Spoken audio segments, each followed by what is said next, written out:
Welcome to the You on the Camino de Santiago podcast, Season 2, helping pilgrims get ready for their first pilgrimage walk on the Camino, with your host, Camino guide and longtime pilgrim, Nancy Reynolds of the Camino Experience.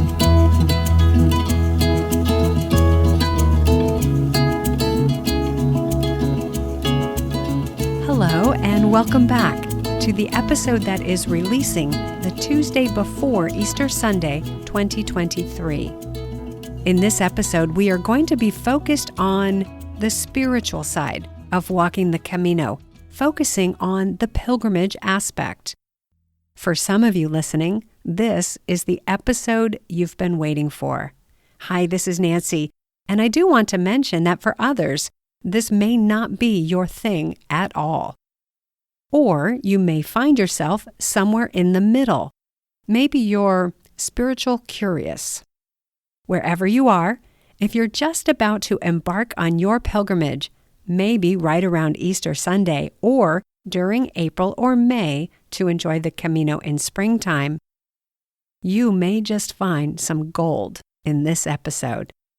And if you have a later start date, you can save this episode in your favorites so you can listen again right before you leave for your walk. In a few moments, I'll be introducing my guest, but first, I want to mention a couple of things. The first is to say thank you. Thank you for allowing me to be part of your Camino journey. I love imagining you out there on the trail, stretching your legs and spreading your wings.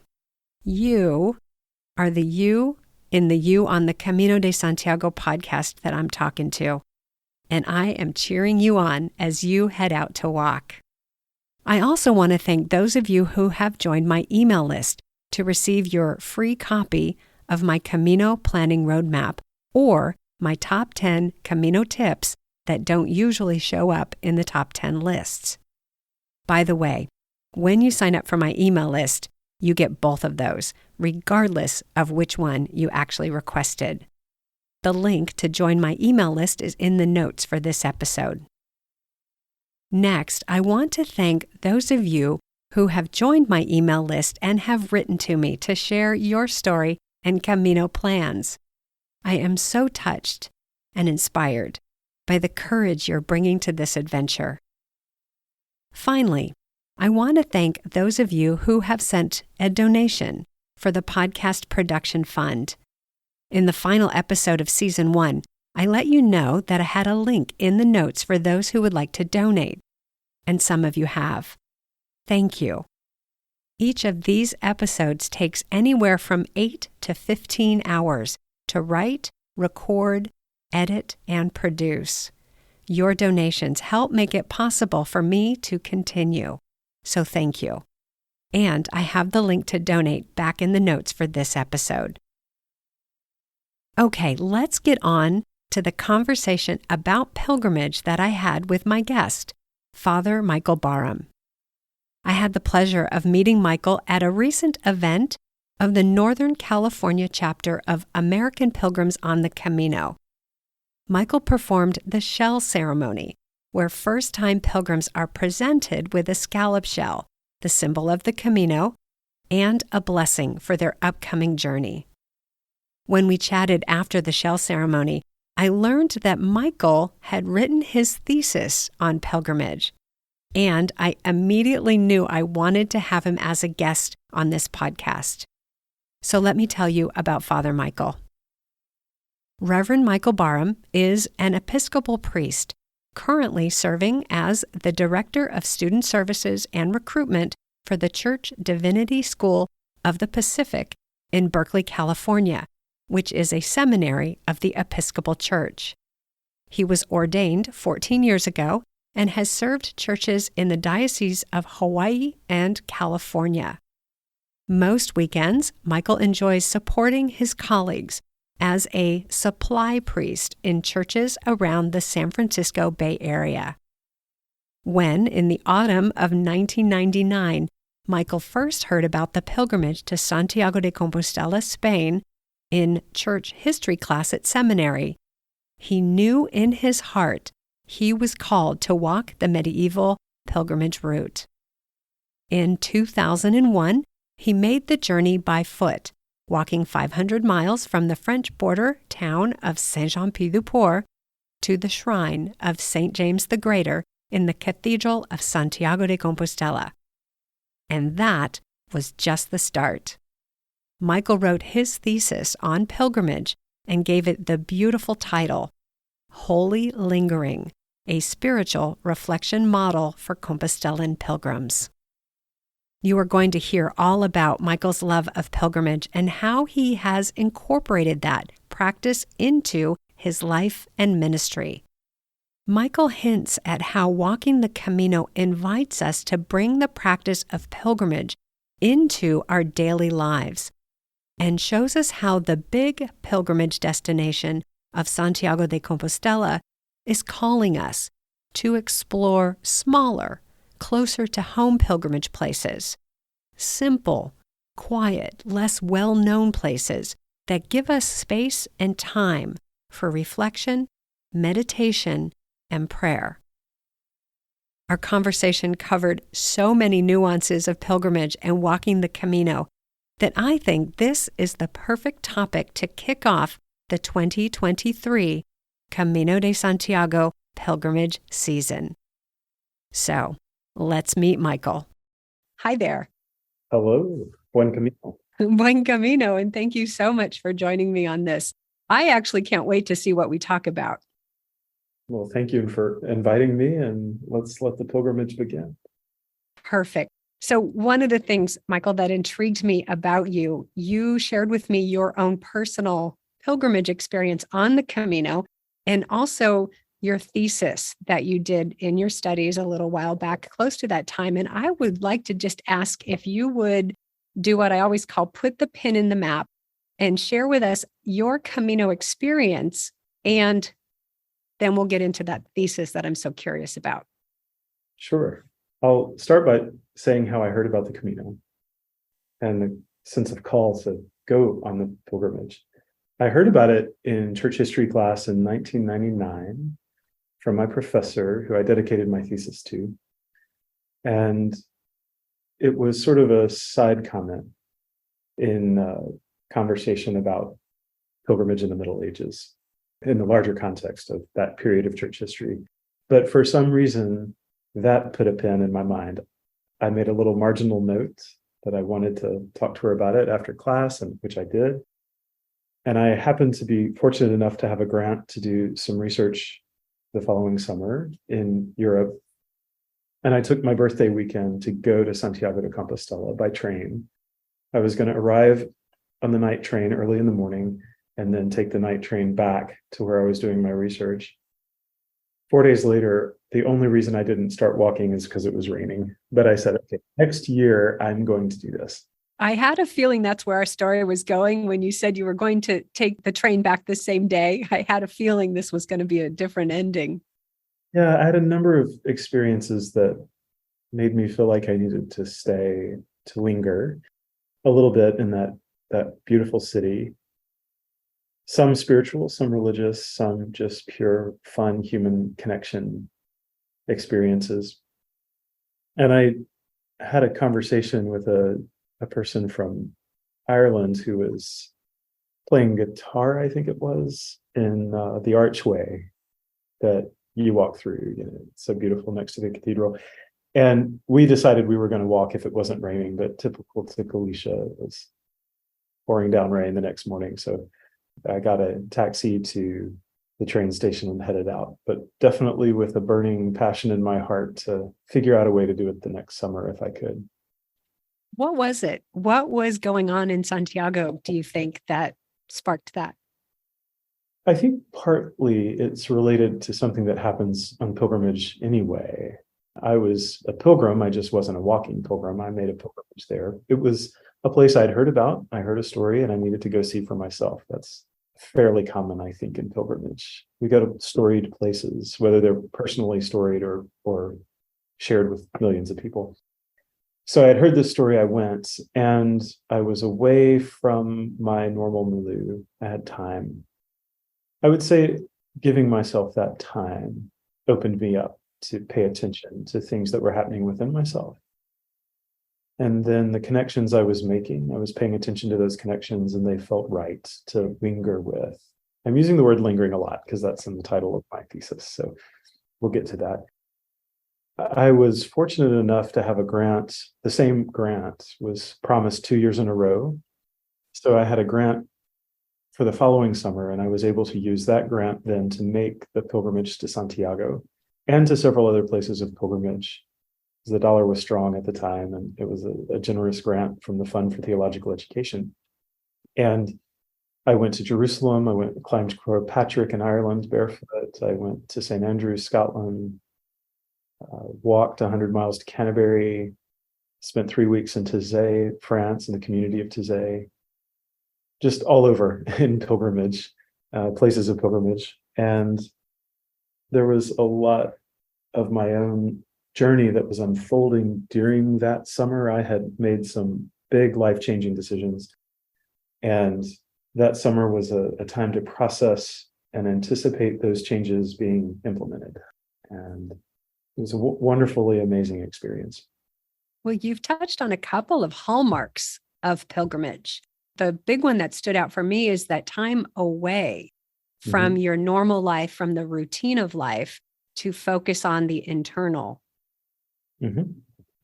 We need that as human beings. Not everybody gets that. Not everybody has the leisure or the resources to make that leisure time available.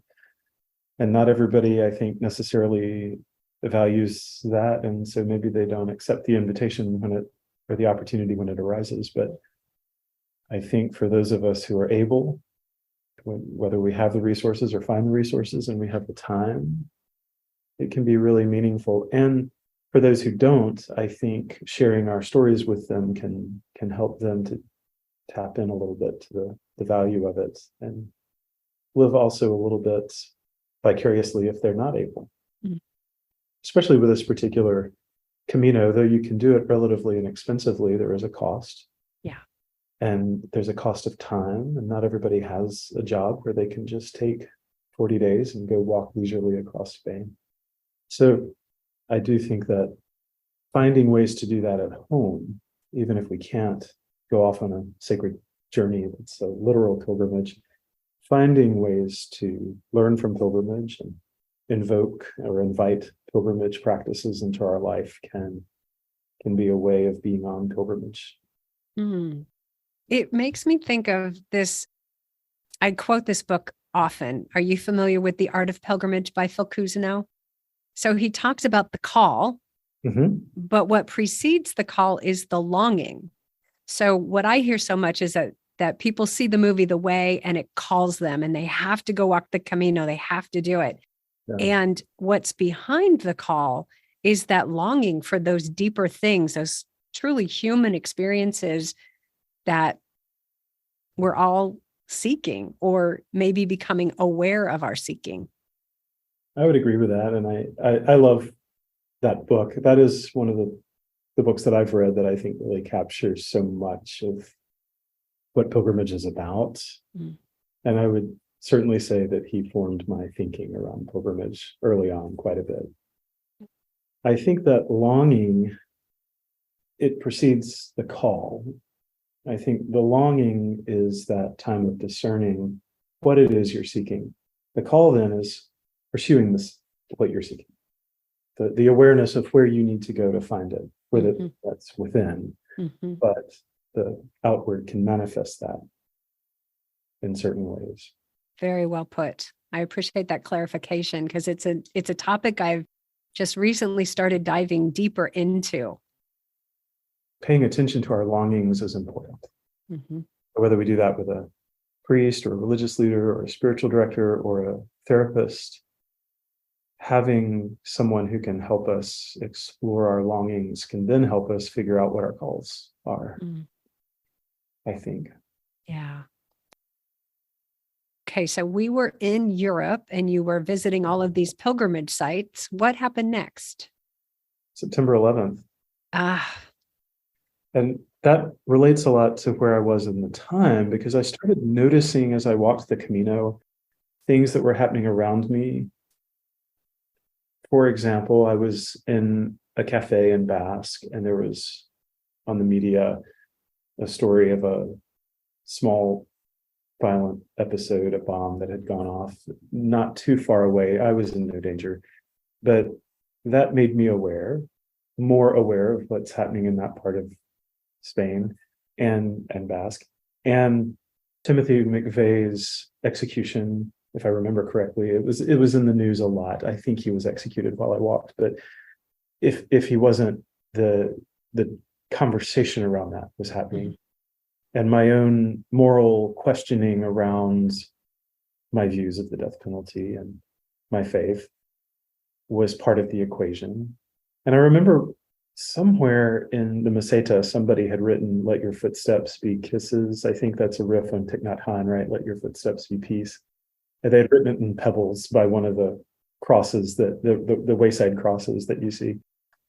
And when I was in Jerusalem, I walked past a Sbarro's Pizza.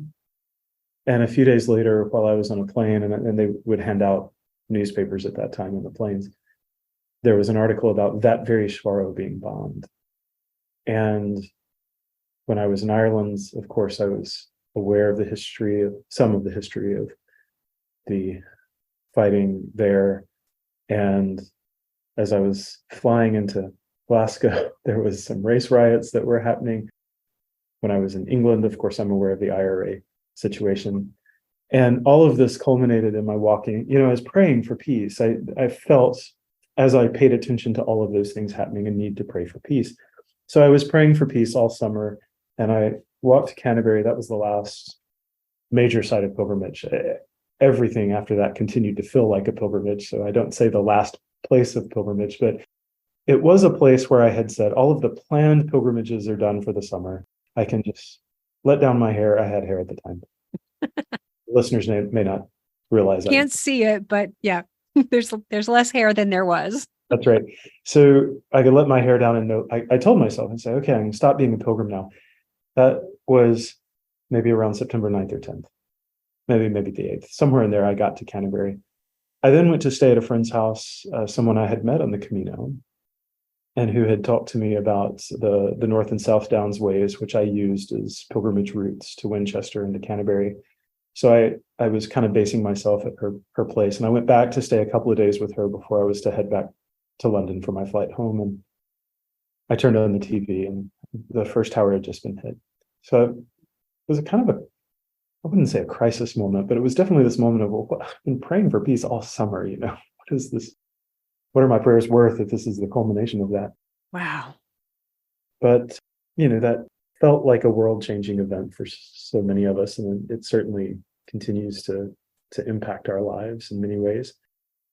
And it just reminded me, the pilgrimage of peace, no pilgrimage ever ends. The pilgrimage of peace is not over. To continue a lifelong journey of praying for, and through those prayers, of course, discern what actions, because prayers without actions, I think, can easily run hollow.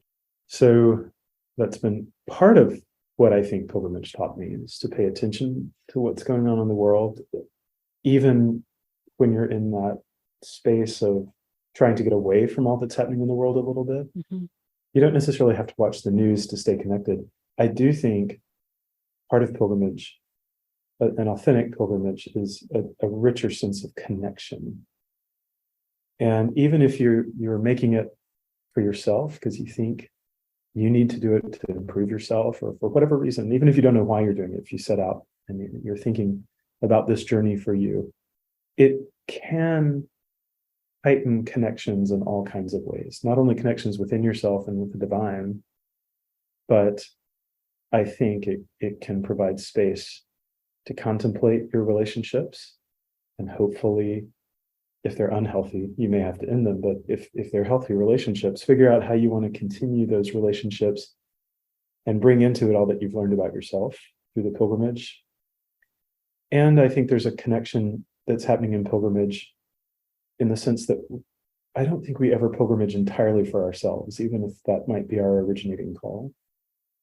So I think one of the questions that kind of emerges in pilgrimage, at least for many people, is, what does this matter? Not only for my life, but maybe leading to a question of something like, how do I give back? Or Yeah. what in this will be of value to others? Yeah.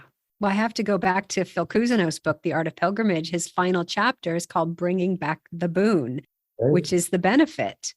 And Yeah. so if not for something, what's it for? And I also, what you said about connection, I'm making some notes as we go. The question was the connection to what?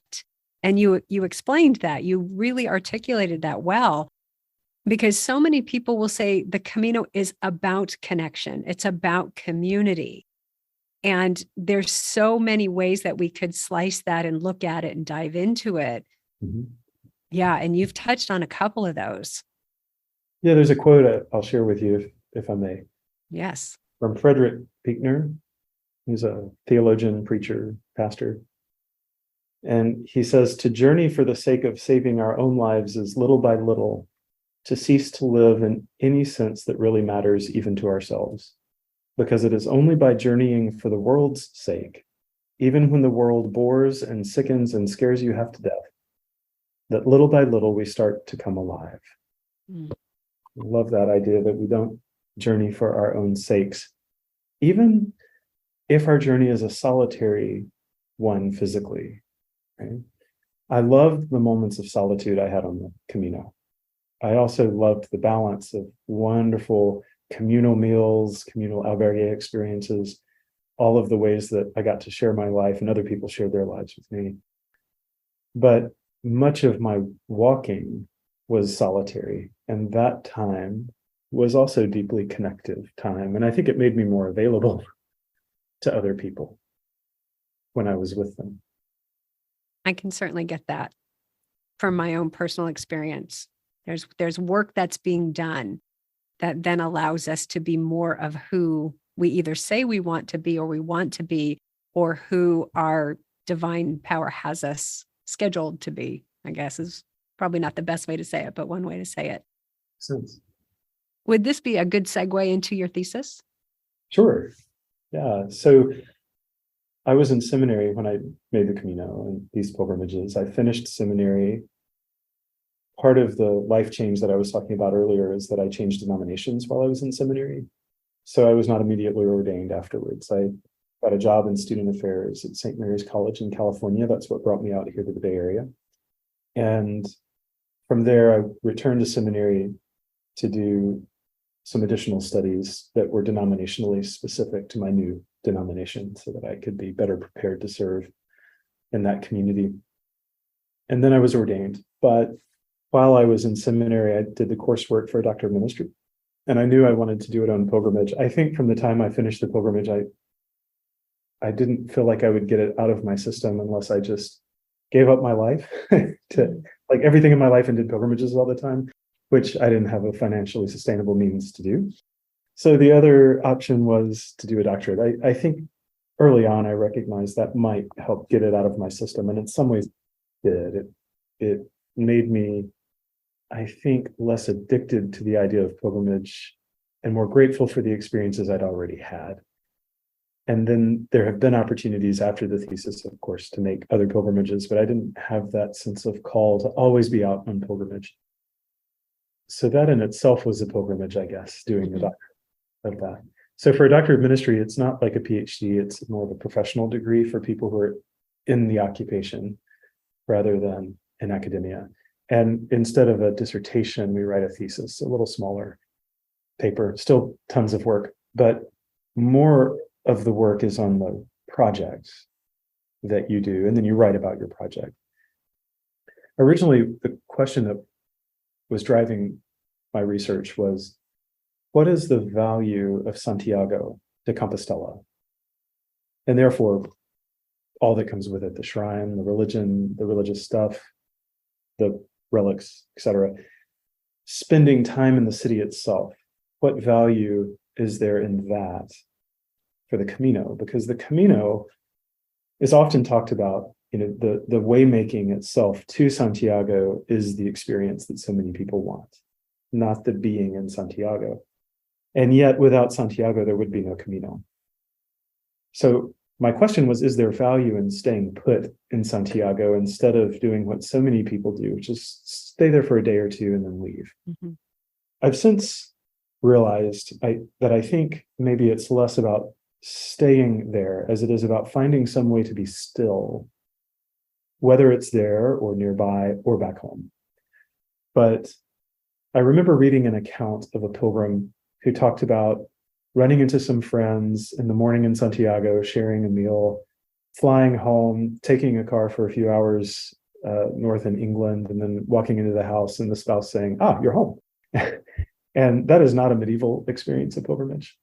No, that really isn't. A pilgrim would have had to walk back and sail back to England and then Uh-huh. walk back home, or maybe take a horse or carriage. But our modern way of pilgrimaging is very linear, but the medieval experience was more circular. If you made it home, Mm-hmm. you did a return journey that Mm. was as grueling as the journey there. And ours usually isn't. We're, at worst, the grueling economy class of a flight. Yeah. Okay. Right.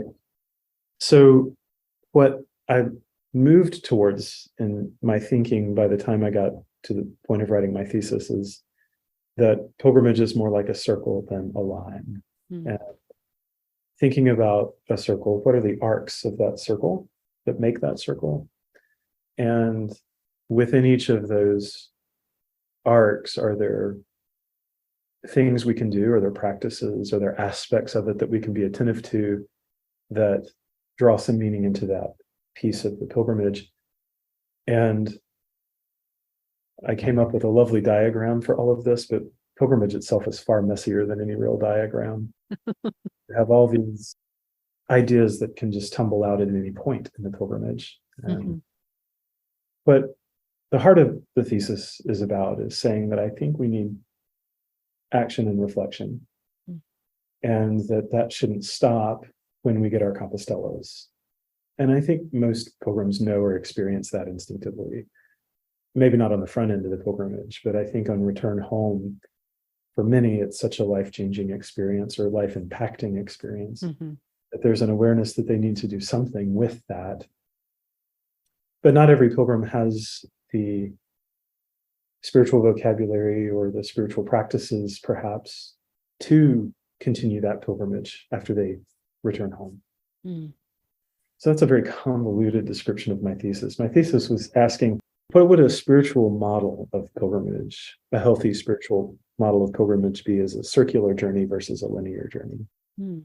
And I started spending more time emphasizing in my thinking and my writing how we come back home and what we do after we get home as being very important. And that moments of stillness or lingering are holy because they can provide some time for the kind of reflection that we need between important experiences and moving forward from them to find the meaning and the purpose for the next phase of the journey. So the second and third arcs of my circle were Ultreia et Suseia. Would you translate those for us, for our listeners? Onward and upward. Onward and upward. What language are those in? I believe that's Latin. Latin. I've forgotten, but I'm pretty sure that's Latin. And I think it was in an old pilgrimage song related to Compostela from the Middle Ages. Although I'm sure it was probably in many things. It feels like a fairly common human thing to say, onward and upward. But definitely. Probably Shakespeare said it first. So probably. many things are credited to Shakespeare, but I'll put those words in the show notes so people can get to know them a little bit better and get the feel of them a little bit more.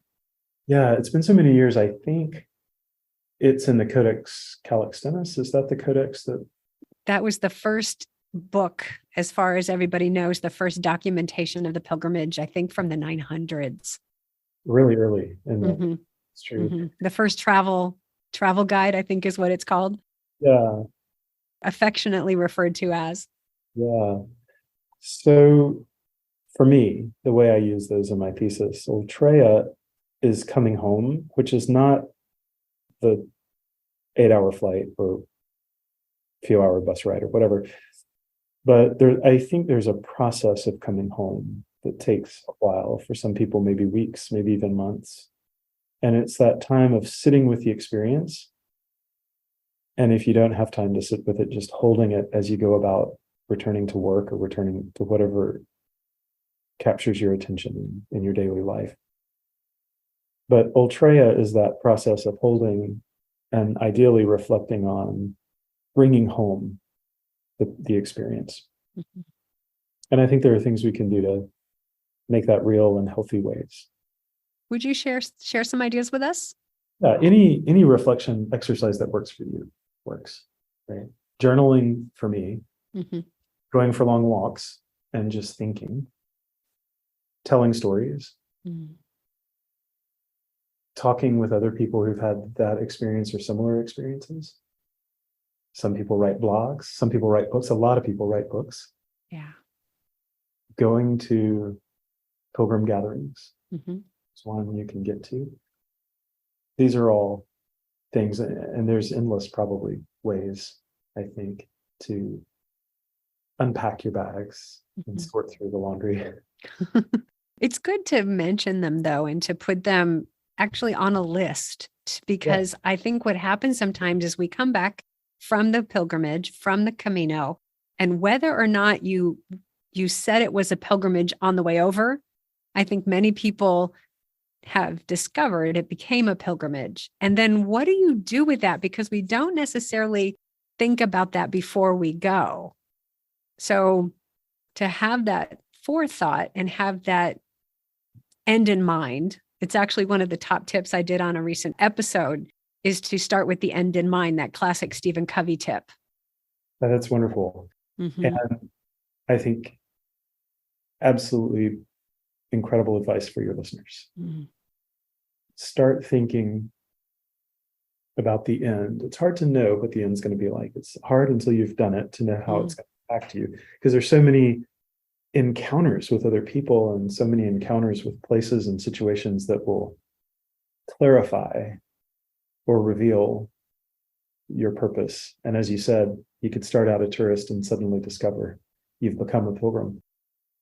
And I think something that's really good advice that you've tapped on is being intentional before you set foot on the Camino about the spiritual things or the soulful things that will help you make it a pilgrimage versus a tourism is part of packing your bags before you go. Mm-hmm. And people often spend a lot of time on the physicality of packing and preparing to go, getting an extra exercise, trying to build up your stamina, reading all of the blogs about exactly how to pack as little as possible, those kinds of things. I like to encourage people to do what you're encouraging people to do, which is think about what you need to pack in your spiritual backpack that will help the journey, help you remember the journey, help you enjoy the journey, not get in the way, And if there's any spiritual discipline you're trying while you're walking and it's not working, for goodness sake, just leave it like you would leave something that you didn't need in your backpack, right? Yeah, I brought one shirt too many. I brought one spiritual practice too many. Let's just let that go to the side of the trail. Maybe someone else will pick it up. That's right. I Yeah. packed a compass. I never used it once. I found it the other day, actually. And I thought, I just hold on to it to remind myself that there are things that we don't need. Remind yourself that you don't need a compass, that you have one. Yeah. And the Camino, the ways sort of walks you in many ways. But yeah, thinking about what are the things that help me to be reflective and to hold on to memories and to process through those memories. So journaling has always meant a lot to me. So I did a lot of that. Some people say don't take pictures, just take memories. Well, the older I get, the more I rely on pictures for memories. And I'm so grateful. I took a camera with me and took way too many photos back when it was film. So I didn't even have any idea if any of them turned out. Mm. But those pictures jog memories, and I'm grateful that I took them.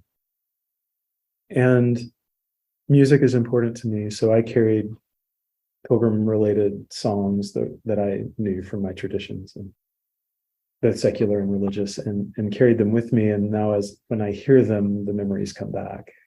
Sometimes puts me in a reflective mood. So another thing that I do, and if people like writing letters, it could be a good exercise. When I have a friend who starts out on the Camino, there's a quotation that I love. It's quite long, but it's from a letter called Love's Pilgrimage by Hadowich, who was a medieval mystic, Beguine, I believe. And she wrote letters to her community. She also wrote poetry.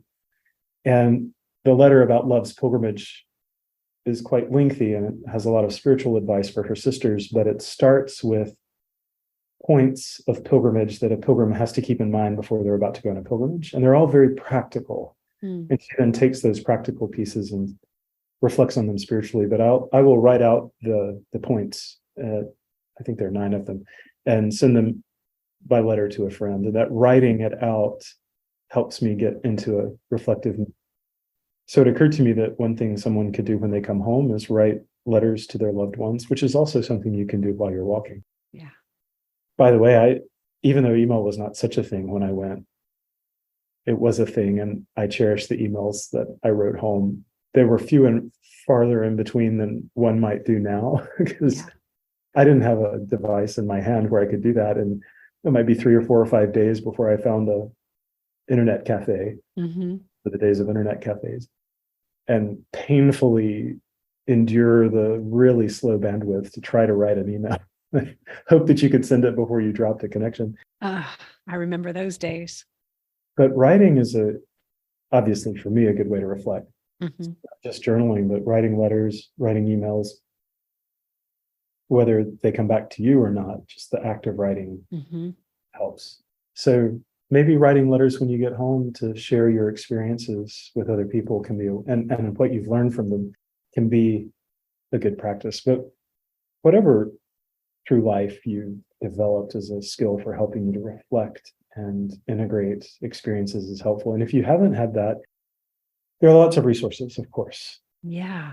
I see writing, it seems to me like a really perfect companion for walking the Camino, because what we do when we walk the Camino is we slow everything down to the pace of walking, which is not what most of us do at home.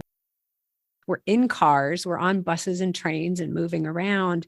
And what journaling does is it slows your thoughts down to the pace of writing. And so it seems like such a great companion to walking the Camino. Yeah, I think it is. I walked for a short time with a Spaniard who kept a watercolor journal, and he would stop each day and watercolor something that he had seen.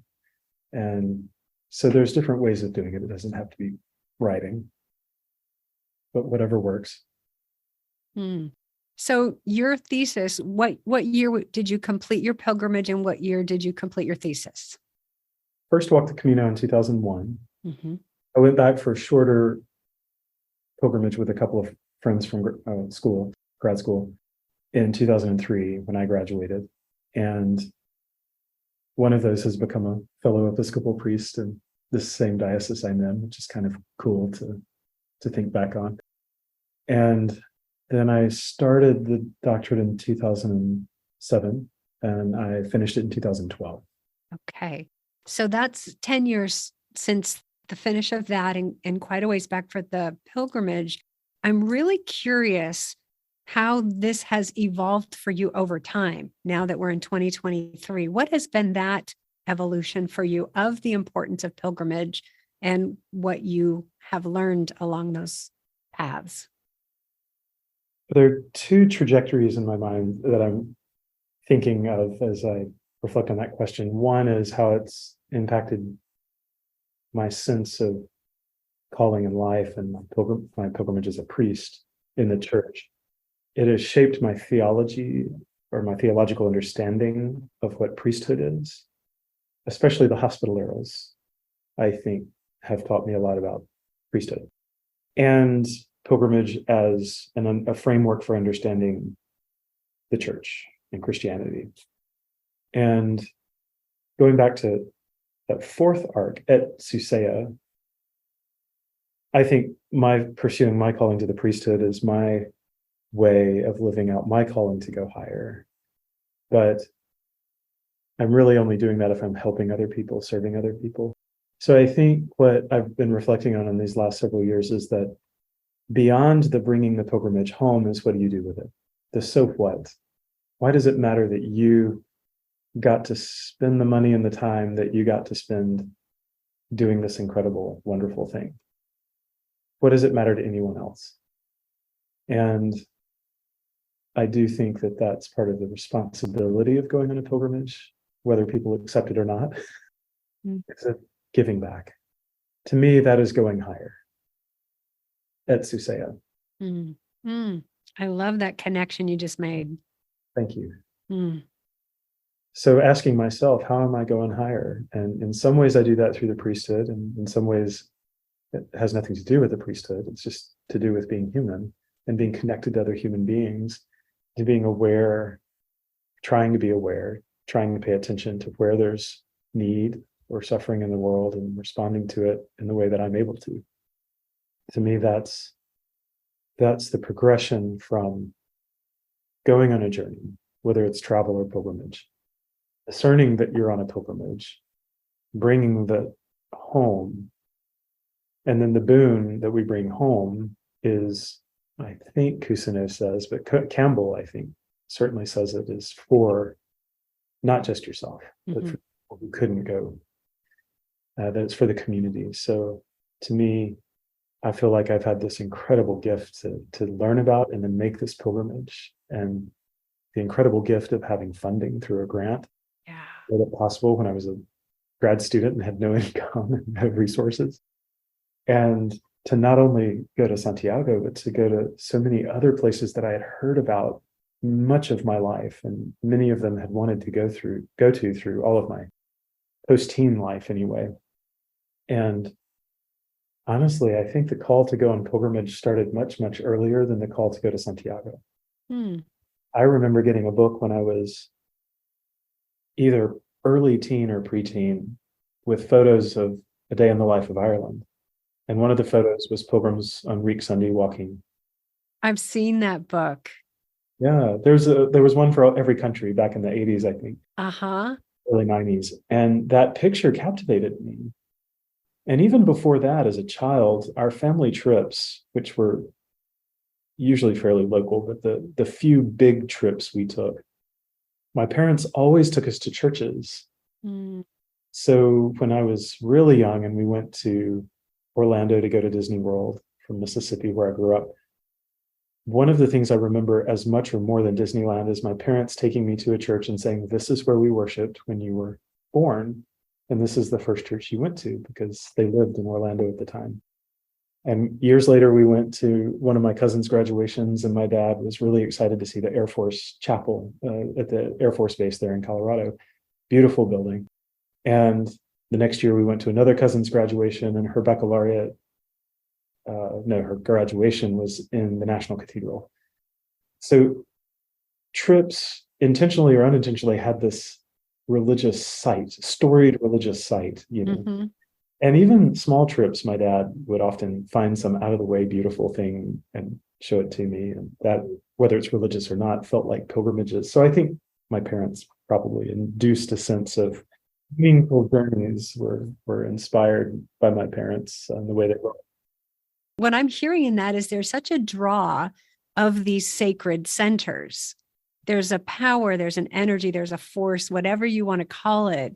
The sacredness of it, I think, is what draws us. And whether that is Santiago de Compostela, whether that is a Camino route, what we do know is that millions of people have walked some of these routes, and they have walked it out of devotion to an idea that something holy is at the end. That's powerful. Yep. But what's holy at the end spits us out pretty quickly. Say that again, please. What's holy ultimately spits us out pretty quickly. Say more about that, please. Well, particularly Santiago, but other places too. I think there is a syndrome that people sometimes used to go to Jerusalem and they didn't ever want to leave. But for most of us, there is a pull to leave the place, I think. And part of it is the space itself. When you think of a place like Santiago de Compostela, which is a large pilgrimage place, and if you'll remind me, I'll talk about small pilgrimage places if we have time. you arrive at Santiago, you attend the Mass, you see the Botafumeiro, you go have a pilgrim lunch with your companions, you get your Compostela, whatever order you do all these things. Maybe do some shopping for the one souvenir you need to take back as your token reminder. All of these things, but right behind you is another wave of just as many pilgrims who want the space to do that. And so you kind of have to leave to make room for the next batch. And I think that pilgrims who, I wouldn't say this is everyone's experience. My experience, and I have heard other people talk about it, after a few days, when all the people you've walked with are gone, the place starts to take on a different odor. Mm.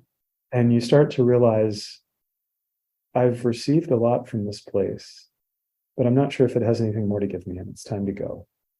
If you feel it has more to give you, stay. Yeah.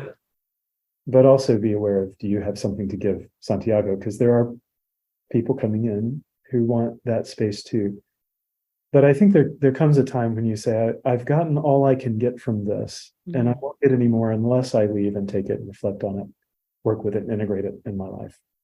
Beautifully put.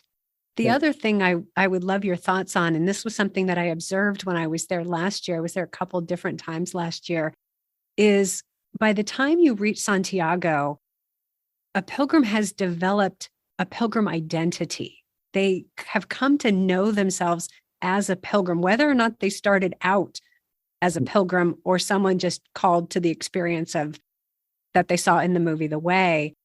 So when I'm watching people in Santiago, I can see this pilgrim identity when they walk in, and there's this strength and fortitude and feet firmly on the ground and celebration. And then the next day, who are we as we begin to get ready to go home or as we leave the city? And I've watched people walking to the train station, and there's just a slightly different energy. There's been a little bit of a shift from, I am a pilgrim. Now, who am I? Any thoughts on that? Probably too many. We could do a whole other podcast. I can do a two-parter if we want to keep talking. Let me think about that some more. But my immediate reaction is I do think that's part of the spitting out process that I was talking about, that there is a sense that I am no longer a pilgrim toward something, but I will now always have been a pilgrim and be a pilgrim from something. And that's a new identity that takes as long or longer to form as the pilgrim identity did. Because I think there is a growing into that sense of I'm a pilgrim, right? Even if we feel like we've overnight become a pilgrim, when you stop to think back on it, it's like, oh, this was a becoming process that I came to this awareness of identity as pilgrim. And then I am pilgrim. And now I am still pilgrim, but pilgrim from instead of towards. Identifying what it is we're coming from is not just the city of Santiago. It's all of those experiences that got us to Santiago and that we had in Santiago, and that we accumulate in the continued journey of life. And hopefully bringing some of those skills of pilgrimage that we learn on pilgrimage to our everyday life. One of the things I learned on pilgrimage that I don't think I really realized until much later, and probably working on my thesis, is we tend to think of pilgrimage as movement towards something or from something. But I actually think pilgrimage is as much about stopping as it is about starting. It's as much about being still as it is about moving. Because even though I walked every day, I also slept every day, and I took naps every siesta, and I stopped and ate meals in restaurants and had conversations, and I stopped at churches and attended the Mass. And the stopping was as much a part of the pilgrimage, the lingering in places. There's the word again. As the moving towards. So carrying siesta into our life, even if it's not the same time of day. Yeah. But that idea of just taking a break, Sabbath in some religious traditions, this idea of holy rest, just life. And what you've just described tells me why it is so important for those reflective times along the way, and especially as you're walking or leaving Santiago or wherever your destination is, walking away from that. to really be sure to shine the light on that and trust that just like on the pilgrimage, the answers didn't come right away. You became the pilgrim. So now you're becoming who you are next. Right. And you're bringing with you all those wonderful experiences that I think the meaning just continues to unfold. Yeah. Let's go back to, you said, if I remind you, you'll talk about small pilgrimage places. I'd love to hear what that was about. So when I was trying to finish up my doctorate, I had a theft of my laptop and I lost some interviews. Password protected, but gone forever. That actually got me moving forward on the process of finishing the doctorate, though, because I was kind of at a stalemate of trying to transcribe all of those. And it was a grueling process. And I'm saddened at that loss, but what I gained in making up for it was really beautiful. So what happened then is I was able to follow up with the people I'd interviewed and do follow-up interviews. I just wasn't able to do the comparative interviews of the moment they got to Santiago versus years later. And I had been in Santiago as part of my work to interview people as they arrived. So I went to the Confraternity of St. James office in London, where they have, I guess, maybe 30, 40 years of people sending in their pilgrimage experiences, many of which are very much geared towards creating the wonderful guidebooks that they put out. So it's just documenting the twists and turns of the actual route. But over time, more and more people started to add reflection as they were writing those, which I think just goes to reinforce the importance of reflection and the need to reflect. So there's quite a repository in this library of people's experiences. So I went and spent 2 weeks just doing that and some wonderful other things in England that were all pilgrimage related, accidentally sometimes. And I happened to be at morning prayer in an Anglican church in Suffolk Diocese, which is close to where Confraternity of St. James office is. And I ran into a priest who was there that morning, and we started a conversation. I told him what I was doing, and he said, "Have you heard of the Small Pilgrim Places Network?"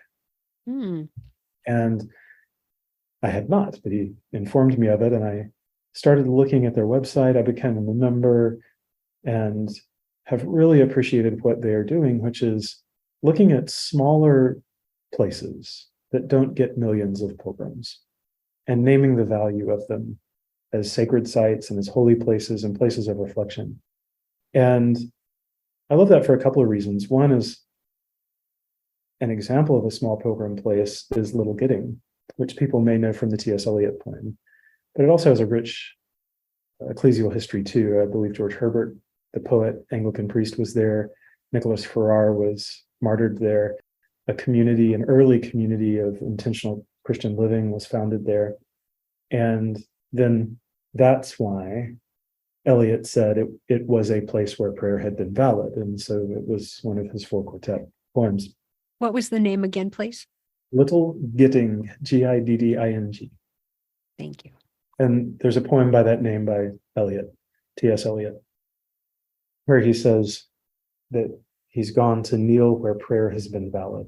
And I was able to go there, and it had a wonderful pilgrim experience. There was one other person who was praying the daily office. There was a tiny little candle lit. It was freezing cold, dark, but I was able to kneel and where prayer had been valid. It was very special.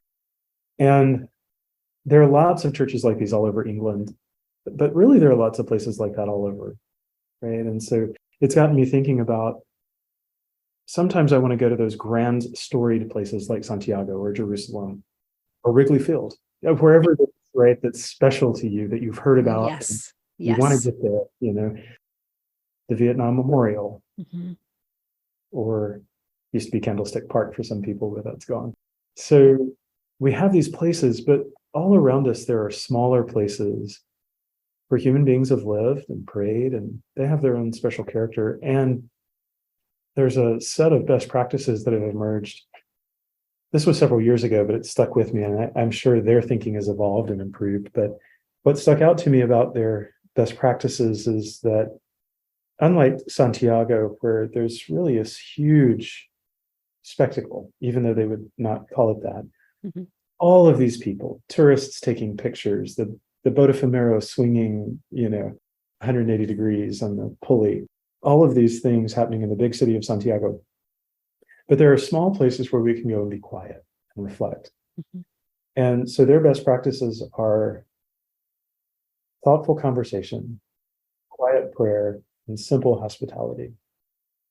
And all along the Camino, it occurred to me, I was experiencing that.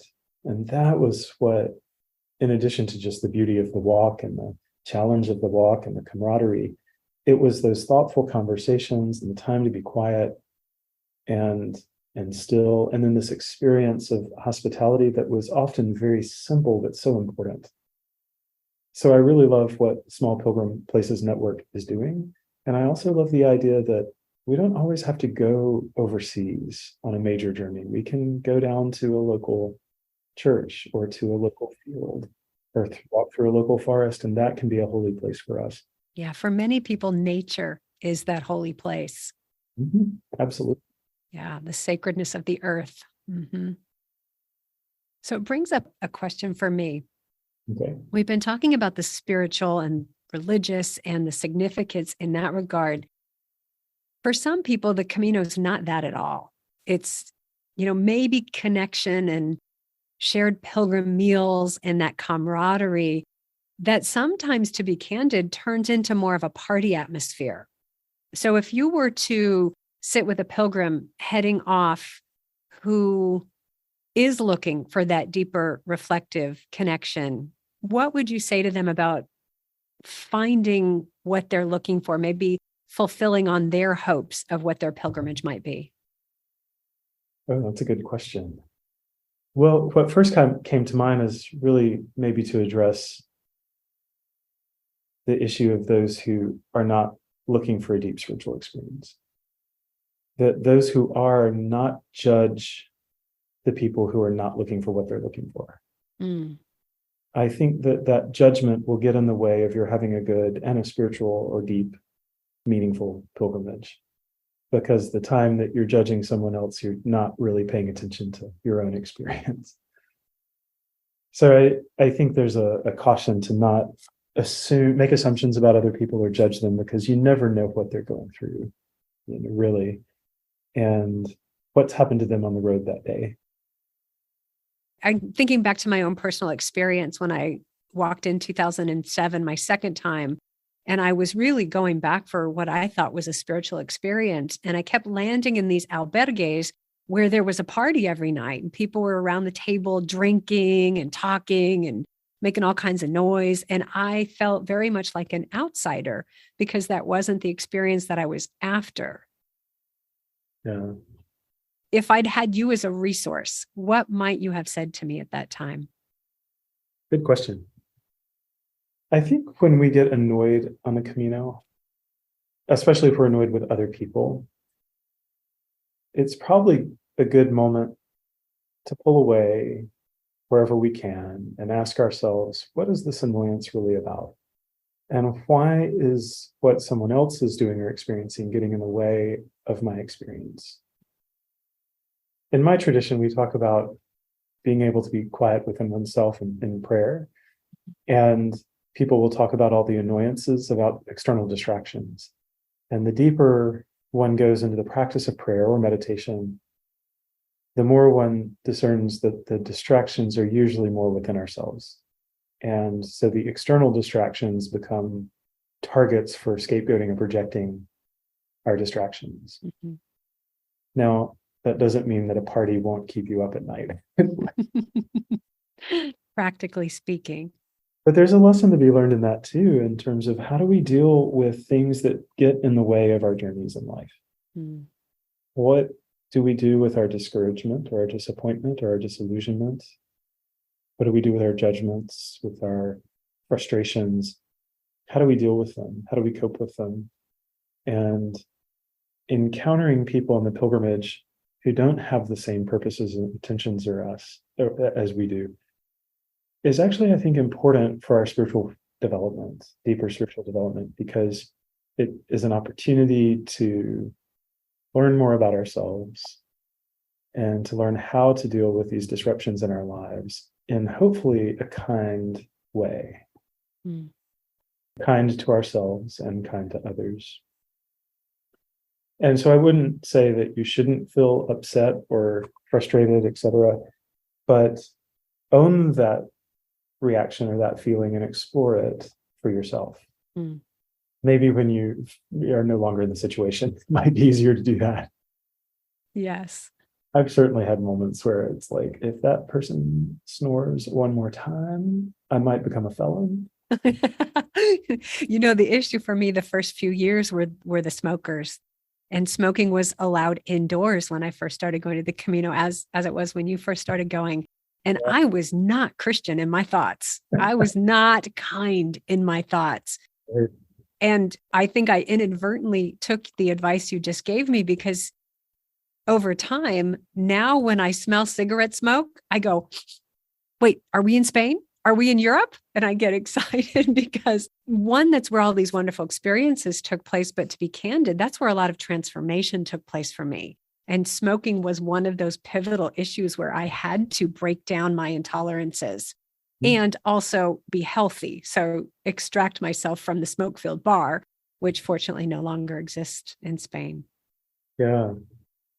But I think pilgrimages are not meant to necessarily be easy all the time. Yeah. Those challenges that remind us that we need to rely on something other than what we normally rely on. In my tradition, we'd say that it reminds us that we don't rely on ourselves alone, but on God, or I don't rely on myself alone, but my community. But maybe also I don't rely on those old habits. Maybe I need to form new habits. So it can become a learning opportunity, though it's not easy in the moment. But the reflection can help process through that. I'd also say, in our linear thinking, we might think we have to bumble along, following along the same route that the others are taking. But if you need to take 2 or 3 days and let a particular group of people move on, you can use those 2 days to reflect and quiet and recover. It could be there's something within you that you hadn't noticed that you need to work on. Yeah. Or I might notice something I need to work on. Yeah, it could be that maybe what's really wrong is not that other people are having a party, but that you hadn't noticed that your body's hurting and it needs a break. Or it could be that there's something that's going on in your heart that you hadn't noticed that is hurting and needs. So pausing is not always a bad thing. It can be a very good thing. Yeah. But pilgrimage has always, I think, been a vessel for all kinds of people. We read Canterbury Tales, right? They were not all going for the most pious of intentions. And we see that in Chaucer's work. And that is so true of, I think, of all pilgrimages. There are people who are just looking for a good time or for a cheap vacation. But they're all pilgrims too. And you never know when they might have a life-changing experience in spite of how they're doing the pilgrimage. And I also think that people who over-prepare, even spiritually, might not be open to some experiences that would be life-changing because they've perhaps over-planned what they want their experience to be. Yeah. And I think what that does is it dials us into expectations as opposed to an attitude of expectancy. Right. And that can cripple us in life. Yeah. There's another aspect of pilgrimage I'd like to touch on. Sure. And I think this reflects the etsuseya that I was talking about. That for many pilgrims, I think when they get home, there's a desire to give back. And a lot of people give back by becoming hospitaleros. And I feel like those who are hospitaleros have so much to teach us about pilgrimage and the pilgrimage of life, but certainly about how we let the pilgrimage shape our pilgrimage from our going back home and transform our lives into lives of service for other people. Paying attention to the other people in the pilgrimage route who aren't pilgrims can be a really great learning experience. Mm. I think of all the people, not just the hospitaleros, but the people who live along the Camino who came up to me and asked me to bless them, or asked me to carry their prayer to Santiago, or ran out on an extremely hot day in the middle of the Meseta where there's no shade and give me a Diet Coke. Or come out and say, I see you're looking for the arrow, the bush has grown over it. Here's the arrow so you can see it goes that way. All of those little gestures. I know it must be so annoying to have 300,000 people clicking their walking sticks through the town, accidentally or intentionally dropping trash. I mean, all the things. And yet they still have a heart when they see somebody who's struggling to go out and help them. Yeah. The way that I describe it, Michael, is they know what we're up to. They know what we're doing. If they've lived along the Camino for any amount of time and they live in that country where this pilgrimage route goes right by their front door, right through their community, they know where we're going and they know what we're up to. And to have them holding the space for the pilgrims that pass by is an unbelievable gift. And I think it really serves us to have maybe a focus on reciprocity, to be able to bless them as we pass by. Absolutely. And reciprocity, not as a transactional, but as as a spiritual practice, is that circulation. You give, you receive, you give, you receive. Yeah. Hospitality has always been about that. Even in the ancient time, it was a relationship that was created, not transaction purely. You said hospitality. Was that the word that you're referring to? Yeah, hospitality. Hospitality, yeah. We tend to think of hospitality as an industry nowadays, and there's so many beautiful things about the hospitality industry. That becomes transactional sometimes. In the ancient days, hospitality was people inviting people into their homes. And so you had an obligation of mutual respect and mutual care, not only for property, but for their persons. And you don't have to create in your mind a dichotomy of, I receive hospitality, they give it. As pilgrims, we should also be hospitaleros. We should be giving. Yeah. Sometimes we give simply by receiving something. I referenced somebody who gave me a Diet Coke. I had given up Diet Cokes to walk the Camino. That was like the thing I wanted to do while I walked. And I was very intentional and good about not having any Diet Cokes. And I was presented with this moment where I did not have enough Spanish to explain why I didn't want a Diet Coke. So I just received it as the gift it was. And that's all she needed to do, was give me that Diet Coke. It's what she wanted to do. And all I had to do was receive it. And other times we can give. I had pilgrims who helped lance and clean out my blisters. If I lost something, it would appear. Pilgrims can practice gestures of hospitality, not only in response to the hospitality they receive, but paying it forward to other pilgrims. Definitely. We could do a whole other episode on hospitality and giving and receiving and the role those play in the pilgrimage, for sure. But I want to be respectful of your time. So I'll ask, is there any final thoughts or things you'd like to share with our listeners? If you're thinking about doing the Camino, just find a way to do it. Yeah. Say yes. Say yes. Say yes. There's a longing that has the Camino calling to you at this time. And if you can't, for whatever reason, do it, you can find some ways to bring pilgrimage into your life where you are.